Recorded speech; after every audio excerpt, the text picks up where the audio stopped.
Merhaba sevgili arkadaşlar, ben Tuyara. Uzun zamandır bir video çekmedim ama bugün size bir şey anlatmak istiyorum. Bugün bir metin hazırlamadım, o yüzden biraz daha zor olacak benim için ama daha da pratik yapmak için bunu yapıyorum. Tanışmak için kendimiz ismini nasıl anlatacağız? Eğer sokakta bir kişi sizden adın ne, en adın kim diye sorursa siz min adım Tuyara mesela diyebilirsiniz. Min adım Tuyara Türkçe'de benim adım Tuyara demek. Adım Tuyara, adım Tuyara aynı.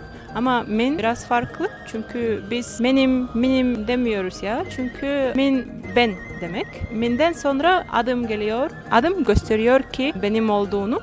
Çünkü adım pardon. O yüzden iki tane posesif kullanmıyoruz.